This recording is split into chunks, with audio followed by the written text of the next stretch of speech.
고린도전서 13장은 흔히 사랑장이라고 불립니다. 결혼식에서도 가장 많이 읽히는 본문 가운데 하나입니다. 그래서 많은 사람들이 이 말씀을 읽으며 사랑하며 살아야지, 오래 참고 용서해야지, 막 그 정도로 이해합니다. 그런데 본문을 자세히 살펴보면요, 바울이 단순히 사랑에 대한 아름다운 시를 쓴 것이 아닙니다. 고린도전서 13장은요, 사실 길에 대한 말씀입니다. 자, 고린도전서 12장 31절을 보면 바울이 이렇게 말하거든요. 너희는 더욱 큰 은사를 사모하라. 내가 또한 가장 좋은 길을 너희에게 보이리라. 12장 31절 가장 마지막 구절에 그렇게 썼어요. 가장 좋은 길을 너희에게 보여주겠다 하면서 13장이 뭐로부터 시작합니까? 사랑으로부터 시작하더라는 거죠. 그 다음에 14장에는 뭐라고 말씀하냐면 14장 1절에 사랑을 추구하며 신령한 것들을 삼아라 그 말합니다. 자, 13장이 지금 12장과 14장 사이에 있습니다. 12장도 은사에 관한 말씀, 14장도 은사에 관한 말씀인데요, 그 중간에 사랑이 들어있어요. 바울은 고린도 교회 성도들에게 은사를 사모하십시오. 그러나 은사보다 더 중요한 것이 있습니다. 그것이 가장 좋은 길입니다. 그러면서 그 길이 무엇입니까? 하니까 그 길은 바로 사랑하며 사는 길입니다 라고 말하는 겁니다. 여러분, 고린도전서 13장은요, 단순히 사랑의 정의를 말하는 장이 아닙니다. 신앙의 본질과 성숙으로 가는 길을 보여주는 말씀입니다. 예수를 잘 믿는 사람의 특징, 가장 드러난 특징이 뭘까요?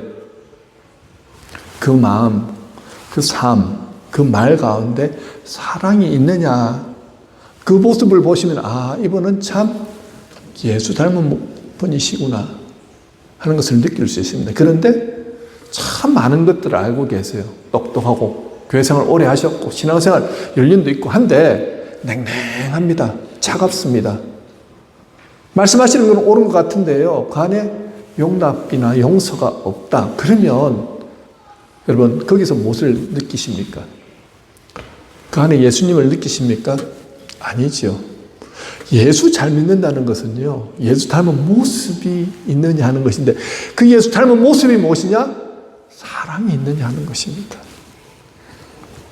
그래서 오늘 과연 그러면 이 사랑은 뭔가? 사랑의 길은 어떤 길인가? 그것에 대해서 우리가 한번 나눠보려고 합니다. 첫 번째, 사랑은요, 교회의 문제를 해결하는 하나님의 길입니다. 교회가 갈등이 생겼어요? 어려움이 생겼어요? 문제가 많습니다. 다른 방법으로 해결 안 됩니다, 여러분. 백날 모여가지고 네가 올린 내가 올린 논쟁해 보십시오.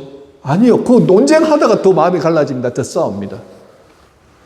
가장 근본적인 문제로 들어가셔야 된다는 거예요. 과연 우리 교회는 사랑이 있는가? 그렇다면 고린도 교회는 어떤 교회였습니까? 고린도 교회는요, 참 은사가 풍성한 교회였습니다. 솔직히 말하면 우리 교회보다 은사가 훨씬 더 많았어요. 방언하는 분도 많았고요, 예언하는 분도 있었고요, 병 고치는 분도 있었고요, 능력도 있었습니다. 귀신을 쫓아내는 능력 있는 분도 있었어요. 그런데요, 자, 그런 교회 같으면 성령이 충만한 은혜로 가득 차야 되는데 냉랭하더라는 거예요. 교회가 건강하지 못하더라는 것입니다. 교회 안에 갈등과 분열이 있더라는 거예요. 나는 바울파야, 나는 게바파야, 나는 아볼로파야 하면서 각자 파벌로 나뉘어져 가지고 서로 싸우기 시작하더라는 거죠. 고린도전서 5장에 보면요, 교회 안에 이런 저런 문제가 생기는데 음행의 문제가 발생한 겁니다. 그런데 교회에서는 어떤 조치도 취하지 않는 거예요. 도덕적으로 윤리적으로 문제가 생겼는데 제대로 지도해서 나가지를 못하더라는 거죠. 6장에 보면요, 세상 법정에까지 가가지고 서로 호소하고 맞고소하고 하는 그런 일들, 송사의 문제가 생겼습니다. 11장에 보면요, 성찬의 문제도 있었습니다. 성찬식을 드렸어요. 성찬을 하는데 그 당시에는 성찬이 식사의 시간이었습니다. 음식을 가져왔습니다. 빵을 나누고 그 다음에 잔을 나누고 하면서 예수님의 사랑, 예수님의 은혜, 그걸 느끼면서 성찬식을 했는데 부자들은 일찍 와가지고 와서 성찬식을 하고 예배를 다 드리고 그 다음에 그 포도주를 많이 먹다 보니까 취해가지고 해롱해롱한 상태에 있는데 아직까지 가난한 사람들, 노예들 이런 분들은요 저녁 늦게나 오는 거예요. 그런데 그 사람들을 위해서는 전혀 음식을 남겨놓지 않더라는 거예요. 배려가 없더라는 것입니다. 성찬식이 가난한 사람과 부자를 구별하는 자리가 되더라는 거예요. 14장에 보면요 예배의 질서가 무너집니다. 와, 나 예언하는데, 나 방언하는데, 나 통변하는데, 나 병 고치는데 다 각자 자랑만 하고 앉았더라는 거죠. 사랑이 없더라는 것입니다. 이 교회는 문제가 있다는 거예요. 그래서 바울은 오늘 본문 13장 1절에서 3절에 이렇게 말합니다. 우리 다 같이 한번 읽어보실까요? 시작. 내가 사랑의 방언과 천사의 말을 할지라도 사랑이 없으면 소리나는 구리와 울리는 꽹과리가 되고 내가 예언하는 능력이 있어 모든 비밀과 모든 지식을 알고 또 산을 옮길 만한 모든 믿음이 있을지라도 사랑이 없으면 내가 아무것도 아니요 내가 내게 있는 모든 것으로 구제하고 내 몸을 불사르게 내어줄지라도 사랑이 없으면 내게 아무 유익이 없느니라. 사랑 없는 은사, 귀신을 쫓아낸다, 방언한다, 예언한다, 은사들을 가지고 있다 해도 그게 시끄럽다는 거예요. 소음이 되라는 것이죠. 사랑 없는 지식, 성경은 많이 배웠습니다. 그런데 사랑이 없어요. 냉랭해요. 교만하더라는 거죠. 사랑 없이 헌신하더라는 거예요. 사랑 없이 헌신하는데 결국은 자기 만족일 뿐이더라는 거죠. 오늘 교회는 어떻습니까? 프로그램은 많아졌습니다. 지식은 풍성해졌습니다. 많이 배웠습니다. 사역도 다양해졌습니다. 많이 헌신했습니다. 그런데 교회 와서 사랑을 발견할 수 있나? 교회 안에서 위로를 받을 수 있나? 교회 안에서 예수 닮은 분들을 발견할 수 있나 했을 때는 갸우뚱하더라는 거죠. 마가복음 11장에 보면요, 예수님께서 무화과나무를 저주하신 사건이 있습니다. 왜 저주하셨냐면요, 무화과나무가 멀쩡합니다. 입이 푸르고요, 얼마나 파릇파릇하면서 보기에 좋은지 무성합니다. 가까이 가가지고 당연히 열매가 있겠거니 하고 딱 봤는데 열매가 없는 거예요. 당연히 있어야 될 열매가 없다니 실망하셔서 예수님이 저주하시지요. 이처럼 사랑 없는 신앙은요, 잎만 무성한 나무와 같다는 거예요. 하나님께서 찾으시는 것은 단 한 가지입니다. 예수 믿는 사람들에게 찾으신 것 하나, 사랑의 열매입니다. 그렇다면 그 사랑의 열매는 어떻게 열리느냐 하는 거지요. 그리고 두 번째 살펴봐야 될 것은요, 사랑은 우리가 만들어내는 것이 아니라 예수 그리스도 안에 있으면 사랑의 열매가 열린다는 거예요. 예수 그리스도 안에서 사랑의 열매는 발견된다는 것입니다. 많은 사람들은 고린도전서 13장을 읽으면서 상당히 많은 부담을 느낍니다. 신앙생활을 오래 하신 분들은 이럴수록 더 부담을 느끼죠. 아니, 나는 왜 이렇게 오래 참지 못할까? 왜 나는 온유하지 못할까? 왜 나는 이렇게 쉽게 분노하고 화를 낼까? 사실 이 말씀을 있는 그대로 읽으면요, 우리 모두는 다 실패자입니다. 왜냐하면 이 사랑은요, 사실은 인간의 사랑이 아니기 때문이지요. 우리가 흔히 말하는 사랑에는 여러 가지 종류의 사랑이 있습니다. 남녀 간의 사랑을 우리는 에로스라고 부르지요. 에로스의 사랑. 큐피드의 화살이 내 심장에 딱 꽂히는 그 순간 불이 붙기 시작합니다. 이 사람 없으면 죽을 것 같아요. 그래서 만나서 결혼하고 가정을 이루고 그렇게 뜨겁게 사랑했는데 한 1년, 2년 애 낳고 그렇게 살다 보니까 그 사랑이 식어버립니다. 나중에 한 몇 년 지나서는 그런 얘기하죠. 내가 왜 이 사람하고 결혼해갖고 내 인생이 이렇게 꼬였는지 모르겠다고.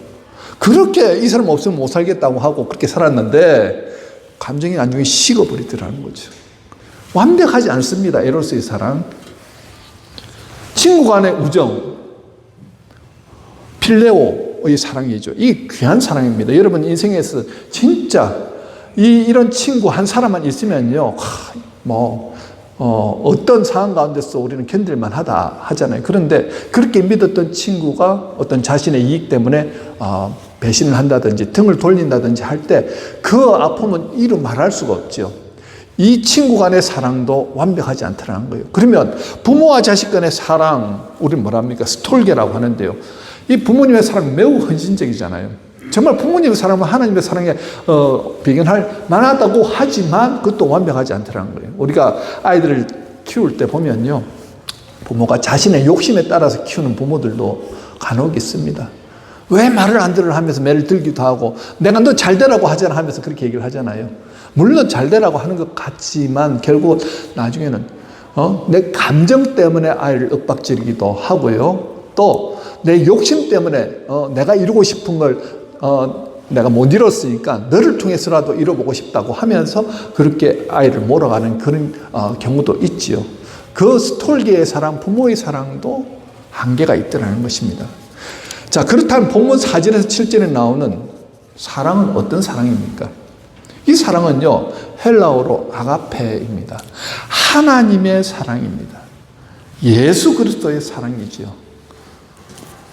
여러분, 우리가 본문에 나오는 이 사랑이라는 단어 대신에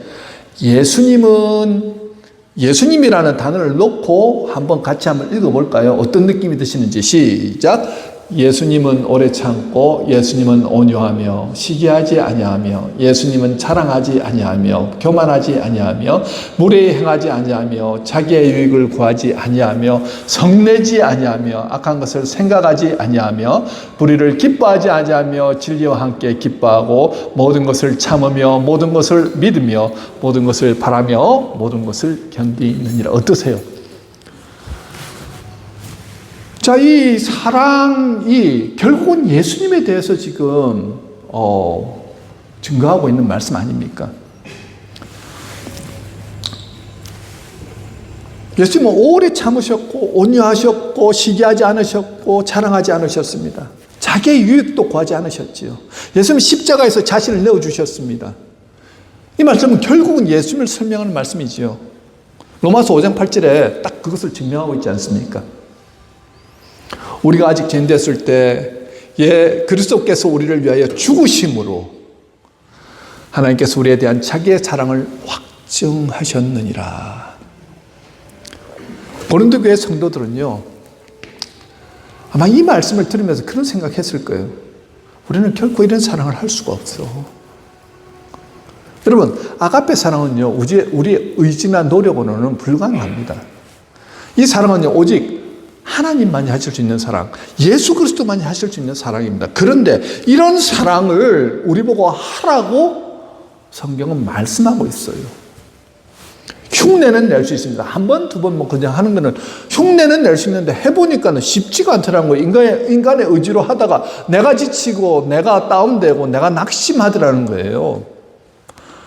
그럼에도 불구하고 이 사랑을 하라고 말씀하고 있어요. 여러분, 이 사랑을 어떻게 할 수 있냐면요, 결국은 예수님의 그 사랑을 경험한 사람, 그 사랑이 너무나도 커서 그 은혜가 너무나도 소중해서 나 주님께서 원하시면 그 사랑 할게요. 내가 그 주님의 사랑을 내가 받았기 때문에 나는 죽을 수밖에 없는 죄인이었는데, 사도 바울이 그렇게 얘기하잖아요. 내가 죄인 중에 괴수라고 얘기를 합니다. 그런 괴수를 불러가지고 예수님의 사람으로, 그 사랑으로 새롭게 하시고 그를 사도로 삼아주셔서 복음을 전하게 하셨잖아요. 그 사랑을 경험하니까요, 누가 조롱을 하고 핍박을 하고 매를 때리고 돌을 던지고 그래도 끝까지 어떻게 해요? 참고 견디면서 그 사랑을 전하잖아요. 누가 할 수 있습니까? 예수님의 사랑을 경험한 사람만이 할 수 있다는 거예요. 저는 우리 교회에 나오신 분들, 많은 분들이 이미 그 첫사랑을 경험하신 분이라고 생각해요.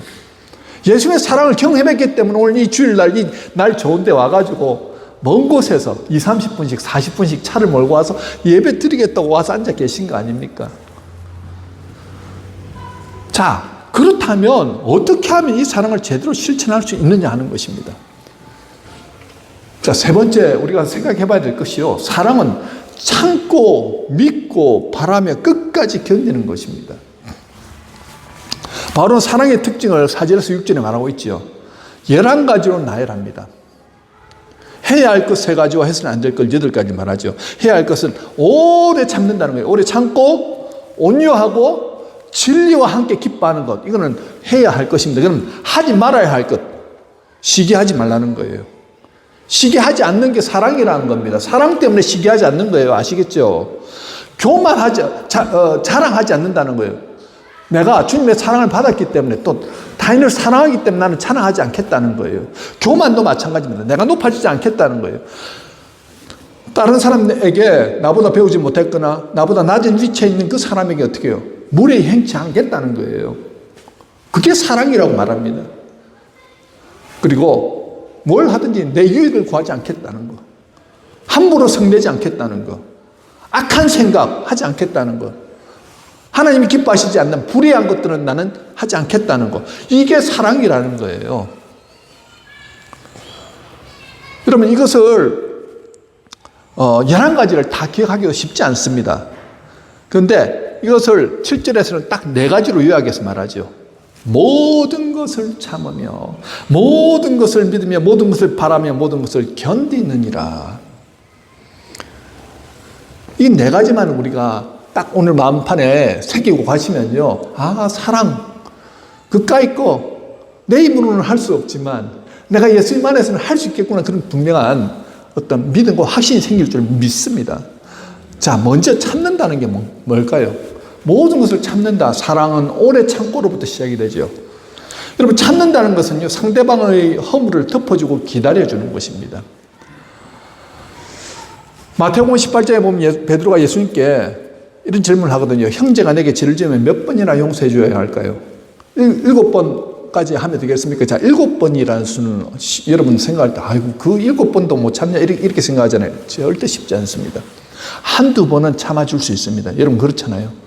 근데 3번, 4번, 5번 똑같은 죄를 내게 함부로 말하고 함부로 이렇게 하는 것들을 말하고 참으니까 계속 그렇게 하는 거예요. 그러면 어떻게 되죠? 가만히 있지 않죠. 교회라도 그래요. 참지 못합니다. 오락하고 화를 내죠. 근데 예수님 뭐라고 말합니까? 7번뿐 아니라 70번을 7번까지라도 할지니라.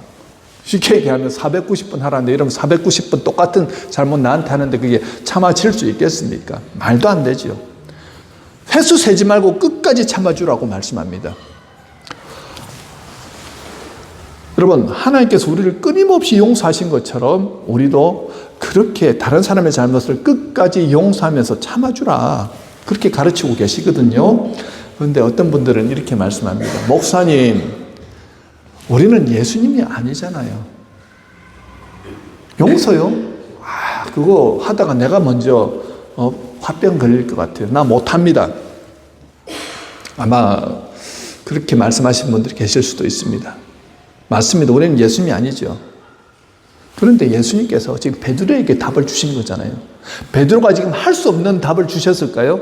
베드로에게 예수님만 할 수 있는 그 용서를 하라고 하면서 그 답을 주셨을까요? 할 수 있다는 거예요. 어떻게? 오래 참으면 된다는 거예요.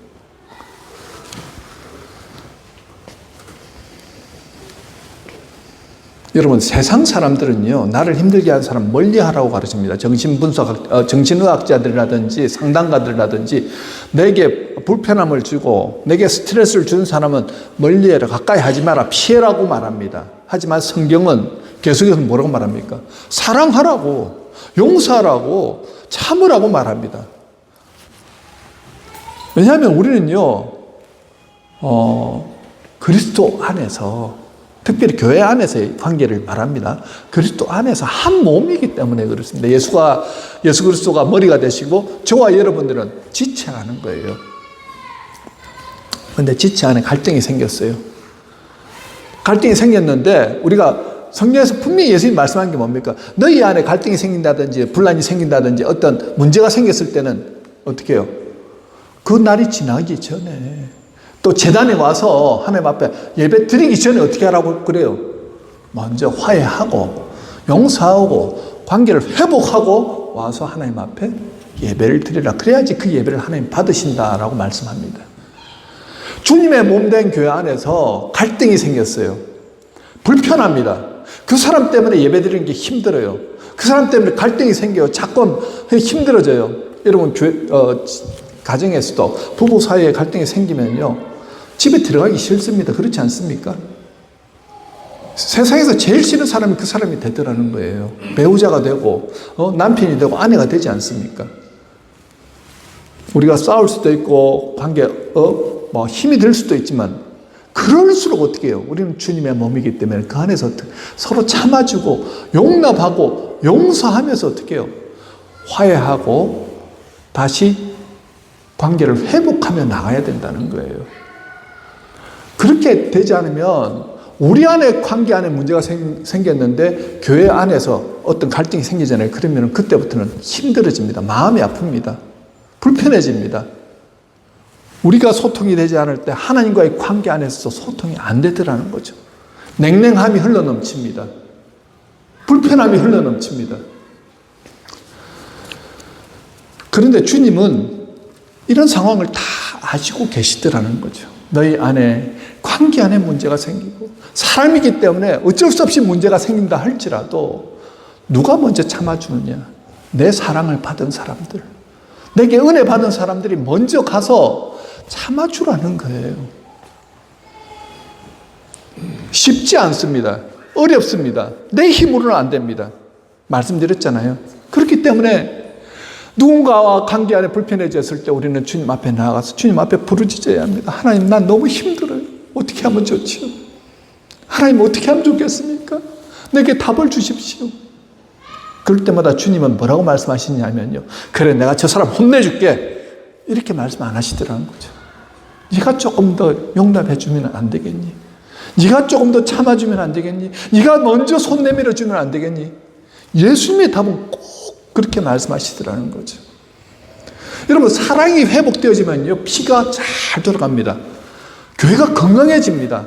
회복이 일어나더라는 거예요. 은혜가 흘러넘칩니다. 사랑이 이렇게 회복이 되잖아요. 그럼 교회 오고 싶어져요. 말씀 듣고 싶어집니다. 사람들을 만나면요, 반가워집니다. 얼굴이 환해집니다. 즐거워집니다. 누가 그것을 만들어 가느냐면요, 먼저 은혜 받은 사람들, 주님 안에서 기도하면서 그 사랑에 감격해 가지고 살아가시는 분들이 먼저 손 내미는 거예요. 그래서 관계 안에 어려움이 있을 때 먼저 카톡을 하시든지 전화를 하시든지 하면서 어떻게 해서든지 그 관계를 풀어가려고 노력하셔야 됩니다. 식사 초대를 하시고 또 대화를 나누시면서 회복하셔야 되고요. 관계가 어려워질 수는 있지만 그 관계를 풀자고 그 문제를 내어놓고 네가 잘하니 내가 잘하니 그때부터는 더 문제가 어려워집니다. 그런 얘기 하실 필요가 없지. 어떻게 하면 됩니까? 그저 제가 부족합니다. 제가 연약합니다. 제가 잘못했습니다 하면서 먼저 사랑으로 용서를 구하고 할 때 그때부터 관계는 회복이 되어집니다. 그때부터 성령께서 마음 가운데 역사하시더라는 거죠. 저도 98년도 여기 왔을 때 교회가 참 어려웠습니다. 3년 안에 제가 말씀드렸잖아요. 목사님 4분이 바뀔 정도로 참 힘든 시기가 있었는데 그때 그게 장로님과 권사님이 우리를 불러가지고 목사님과의 관계 안에서 불편한 점들을 말씀하시고 우리 편에 서가지고 우리가 교회를 세워나가야 된다 하면서 편을 나누시는 거예요. 우리는 온 지 얼마 되지도 않았는데 젊은 사람들이었고 그래서 저희는 그저 하나님 앞에 기도하면서 하나님의 뜻을 따르겠습니다. 그랬더니 그때부터 우리를 막 배척하시고 우리가 이렇게 교만하다 하면서 굉장히 힘들게 하시는 거예요. 참 힘들었습니다. 잘못한 것도 없이 그 편에 서지 않았다고 막 이렇게 따돌리시고 교회도 작았는데요. 그런데 그분이 갑자기 간호사셨는데 몇 개월 안 돼가지고 암이 발견되셨는데 말기암인 거예요. 손을 쓸 수 없는 암에 걸리신 거예요. 그래서 나중에는 회복이 안 되시고 마지막 임종 직전에 우리를 부르시는 거예요. 가가지고 그분 옆에서 기도하면서 딱 바라보니까 호흡기를 끼고 계시니까 말씀 못 하시는데 눈물이 그렁그렁 하면서 그 마음 가운데 뭔가 하실 말씀이 있는 것 같아요. 우리에게 잘못했다는 그 용서를 구하시는 것 같아요. 그 아내가 권사님 괜찮아요. 우리는 괜찮아요. 권사님 이미 하나님께서 다 용서하셨고 권사님 그렇게 하나님 나라를 편하게 내려놓고 가시면 돼요. 편하게 가세요. 우리도 어느 순간 천국에서 만나실 거예요 하면서 그분을 보내드렸습니다. 왜 그럴까요? 하나님의 나라에 가게 되는데 내가 누군가의 관계 안에서 갈등이 있고 어려움이 있어가지고 이렇게 깨어지고 이렇게 누군가를 싫어하고 미워하면서 어려움이 있는 것을 누구도 원치 않는다는 거예요. 그렇기 때문에 어떻게 해요? 주 안에서 은혜 받은 사람들, 주님의 사랑으로 이렇게 살아가는 사람들은요, 먼저 손 내미는 거예요. 먼저 다가가는 겁니다. 먼저 주님 안에서 회복하기 위해서 노력해 나가는 거죠. 여러분, 그게 쉽지 않다는 거예요. 그래서 우리는 주님의 도우심을 구하며 나가는 겁니다. 그런데요, 이렇게 참는 것이 힘들지만 참는 것뿐만이 아니라 계속해서 어떻게 해요? 믿는 거예요. 뭘 믿습니까? 결국은 주님께서 그 사람을 변화시킬 거라는 것을 믿는 거예요. 내가 변화시키는 게 아닙니다. 내가 손 몇 번 내밀었다고 해서 그 사람이 받아줄지 안 받아줄지도 몰라요. 그렇지만 누가 그 사람의 마음을 변화시키느냐? 하나님이 변화시킬 것이라는 것을 우리는 끝까지 믿고 나가야 된다는 거예요. 무엇을 바랍니까? 결국은요, 하나님께서 꼭 우리의 관계를 회복시켜 주실 것을 바라보면서 나가는 거예요. 제가 예전에 한번 그 간증을 한 적이 있는 것 같은데요. 한 집사님이 예수 믿지 않는 남자를 만나가지고 내가 이 사람 꼭 예수 믿게 하겠다고 그렇게 결혼해가지고 살았는데 결혼하고 나니까 교회를 안 나가는 거예요. 날마다 술 먹고 와가지고 밤 12시, 1시, 새벽 2시면 들어와가지고 잠만 자고 그렇게 가는 거예요. 이 남편이 얼마나 원망스러운지 자기를 술 마셨다고 때리지는 않지만은 이 남편에 대해서 무척이나 화가 납니다. 왜 나 이런 사람 만나고 이렇게 고통스럽냐고. 하나님 앞에 원망도 하고요. 자기가 결정해가지고 자기가 선택해놓고 나중에는 하나님 원망을 하더라는 거예요. 나 이 사람하고 못 살겠다고 이혼하고 싶다고 막 하나님 앞에 그렇게 고백하면서 나갔는데 하나님 그 마음을 주시는 거예요. 내가 그 영혼을 너에게 맡겼다. 네가 좀 참아주면 안 되겠니? 네가 좀 기다려주면 안 되겠니? 끝까지 기다려주면 안 되겠니? 그러면서 그 남편이 나중에 너무 불쌍해 보이더라는 것입니다. 불쌍해 보여서 날마다 새벽에 들어오면 그 사람의 손을 잡고 눈물을 툭 흘리면서 그렇게 기도했어요. 하나님, 이 영혼도 주님께서 택하신 영혼이라고 하면 주님께서 구원해 주세요. 눈물이 툭툭 떨어지는데 그 사람 손에 툭툭 떨어지는 거예요. 이 남편이 잠자다가 아내가 자기를 위해서 눈물 흘리면서 기도하는 그 모습을 보고 내가 너무 잘못했구나. 내가 날마다 술 먹고 이 사람 마음을 이렇게 아프게 했다니. 그게 결혼하고 10몇 년이 지난 시간입니다. 이분은요, 매일매일 이 남편을 위해서 기도했습니다. 그런데 여러분, 믿고 바라고 기다리니까 누가 역사하셨다고요? 하나님이 그 순간의 역사하심을 통해서 눈물 흘리는 그 아내의 모습을 보고는 결국 어떻게 됩니까? 그 남편이 결단하는 거예요. 나 이번 주부터 교회 나갈게. 나 이번 주부터 교회 나가서 당신하고 같이 교회 다닐게. 나 술 안 마실게. 아내가 절대 술 마시지 말라는 잔소리 한 적이 없습니다. 그런데 결국은 믿고 기다리니까 하나님께서 어떻게 해요? 그 사람을 변화시켜 나가시더라는 거죠. 여러분, 하나님의 때가 있습니다. 사람 바뀌어지는 것도 하나님의 때가 있고요. 내 방식, 내 뜻이 아니라 결국은 하나님이 하신다는 거예요. 그러면 우리가 해야 될 건 뭐냐고요? 끝까지 견디는 겁니다. 여러분, 여기서 견딘다는 단어가 어떤 단어냐면요. 적의 공격에 대항한다는 그런 군사의 용어입니다. 사랑은 수동적으로 참는 것이 아니라 그 사랑을 확보하기 위해서 의지적으로 결단하면서 견디는 거예요. 사랑은 상대방의 허물과 실수 때문에 사랑하기를 포기하고 싶어지잖아요. 그럴 때에도 끝까지 사랑하려고 견디고 싸우는 능력입니다. 예수님의 모습이 바로 그런 모습이었죠. 예수님은 제자들이 자신을 버리고 도망갔을 때도 이제 나는 너희 안 볼 거야. 우리 같으면 그러잖아요. 근데 예수님은 그러지 않습니다. 끝까지 참으시죠. 베드로가 3번 예수님을 부인했을 때도 포기하지 않으시더라는 거예요. 심지어 십자가에 못 박히는 그 못 박는 사람들을 바라보면서도 아버지여 저들을 사하여 달라고 그렇게 기도하셨지 않았습니까?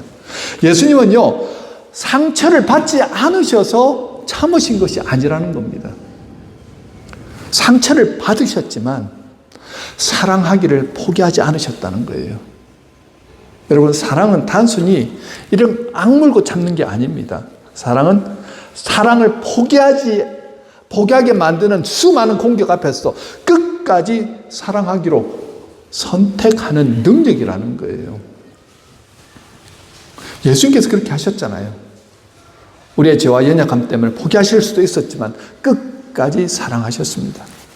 그러면 우리도 다른 사람의 허물과 실수 때문에 정말 포기하고 싶은 그 순간에 포기하지 말고 그 영혼을 향한 사랑을 끝까지 지켜나가는 거예요. 오늘 우리 교회 안에도 여러분들 관계 안에서 깨어진 관계, 또 힘든 관계가 있잖아요. 그를 위해서 끝까지 사랑하기로 결단하시고 견뎌내는 겁니다. 왜 하나님께서 그 사람을 붙여주셨냐면요, 나로 예수님 닮은 사람을 만들어가게 하시기 위해서 그 사람을 붙여주셨어요. 그 사람 때문에 내가 깎이는 겁니다. 그 사람 때문에 예수 닮은 모습으로 변화되어지는 거라는 거예요. 그래서 바울이 말하는 거예요. 오늘 내가 또한 가장 좋은 길을 너희에게 보이라. 사랑은 노력만으로 되는 게 아니라 결국은 하나님이 주시는 능력을 받아야 된다는 거죠. 그래서 우리가 날마다 주님 앞에 주님이 사랑을 부어주셔야 합니다. 주님의 은혜 내려주셔야 됩니다. 주님의 능력을 받아야 나아가서 먼저 손 내밀 수 있거든요. 그래서 누군가 미워지는 사람, 힘든 사람, 관계 안에 어려움 있는 사람, 그 사람을 놓고 여러분 많이 기도하셔야 됩니다. 하나님, 내게 사랑의 마음을 부어주십시오. 사랑할 수 있도록 도와주십시오. 여러분, 그때부터 어떤 역사가 일어난 줄 아십니까? 내 마음이 풀리기 시작합니다. 미워하던 그 마음이 풀리고요, 싫어하던 마음이 풀리고요, 용서하기 싫어했던 그 마음이 풀리면서 그 사람을 긍휼히 바라보게 되고, 그때부터 어떻게 해요? 주님께서 그 사람 안에서 역사하시기 시작합니다. 여러분, 사랑은 내 능력이 아니라 하나님의 능력입니다. 저도 사랑이 가장 힘듭니다. 그런데 이 말씀을 준비하면서 한 가지 깨달은 건요, 아, 그렇구나. 견디는 거구나. 끝까지 사랑하기로 견디는 거구나. 여러분, 하나님은 우리 교회를 사랑하십니다. 우리 교회를 세워나가실 것입니다. 그런데 어디서부터 시작하느냐고요? 사랑하기로 결단하시는 분들, 사랑을 선택하시는 그분들로부터 우리 교회는 일어나기 시작하실 것입니다. 여러분, 우리 결단하십시다. 누군가의 관계 안에서 힘든 분들 있죠. 그분 놓고 기도하십시오. 내가 사랑하기로 결단하는데 내 마음 안에서 먼저 하나님의 사랑이 차고 넘치게 흘러갈 것입니다. 그리고 그분을 바라볼 때마다 축복하게 될 것이고요.